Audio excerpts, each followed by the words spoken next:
যুদ্ধবিরতির কাগজে এখনও কালি শুকায়নি। এর মধ্যেই আরও ভূখণ্ড দখলের নির্দেশ। সংবাদ সম্মেলনের এক দুটি বাক্য। ইসরায়েলের প্রধানমন্ত্রী বেনিয়ামিন নেতানিয়াহু এবার প্রকাশ্যেই জানিয়ে দিলেন তার পরবর্তী লক্ষ্য গাজার ৭০% এলাকা দখলে নেয়া। পশ্চিম তীরে এক সম্মেলনে দেওয়া সাক্ষাৎকারে তিনি বলেন, গাজার ৬০% এলাকা ইতোমধ্যে ইসরায়েলি নিয়ন্ত্রণে এসেছে, আর সেখান থেকে ধাপে ধাপে ৭০% পৌঁছানোই এখন তার মূল লক্ষ্য। নেতানিয়াহুর এই ঘোষণার সময় উপস্থিত কট্টরপন্থী ইহুদি সমর্থকদের একটি অংশ পুরো গাজাই দখল করে নেওয়ার দাবি জানায়। এমন পরিবেশে দেওয়া বক্তব্য মধ্যপ্রাচ্যের ভবিষ্যৎ নিয়ে নতুন উদ্বেগ তৈরি করেছে। যদিও গত এপ্রিলের শেষ দিকে আন্তর্জাতিক ত্রাণ সংস্থাগুলোকে দেওয়া ইসরায়েলি সামরিক বাহিনীর মানচিত্রে দেখা যায় গাজার প্রায় ৬৪% এলাকা আগেই ইসরায়েলি নিয়ন্ত্রণে চলে গেছে। ফলে ৭০% পৌঁছানো এখন আর শুধু রাজনৈতিক স্লোগান নয়, বাস্তব সামরিক পরিকল্পনার অংশ বলেই মনে করছেন বিশ্লেষকেরা। এই পরিকল্পনার সবচেয়ে বড় মূল্য দিতে হবে গাজার প্রায় ২০ লাখ ফিলিস্তিনিকে। নতুন করে এলাকা দখল হলে তাদের আরও ছোট, আরও বিধ্বস্ত ভূখণ্ডে গাদাগাদি করে থাকতে হবে।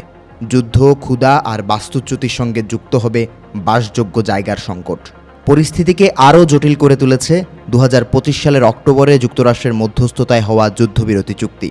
সে সময় ইসরায়েলি বাহিনী ইয়েলো লাইন নামে পরিচিত একটি সীমারেখা পর্যন্ত পিছিয়ে যায়, যার ফলে গাজার প্রায় ৫৩% এলাকা তাদের নিয়ন্ত্রণে ছিল।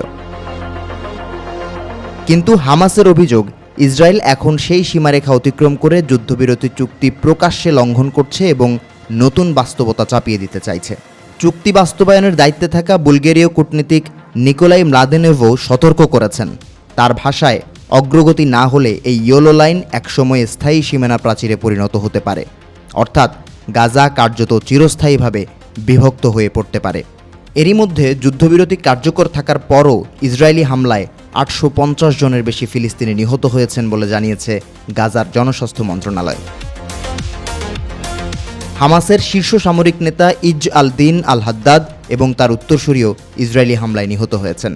অন্যদিকে ইসরায়েলের প্রতিরক্ষামন্ত্রী ইসরায়েল কাজ ঘোষণা দিয়েছেন ৭ অক্টোবরের হামলার সঙ্গে জড়িত সবাইকে খুঁজে বের করে হত্যা করা হবে। ফলে যুদ্ধবিরতির চুক্তি এখনও কাগজে বেঁচে থাকলেও মাঠের বাস্তবতা ভিন্ন কথা বলছে।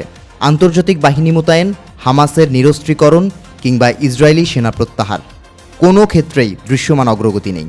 সেই শূন্যতার মধ্যেই গাজার মানচিত্রে নতুন রেখা টানছে ইসরায়েল, আর প্রতিটি নতুন রেখা ফিলিস্তিনিদের জন্য আরও সংকুচিত ভবিষ্যতের ইঙ্গিত হয়ে উঠছে।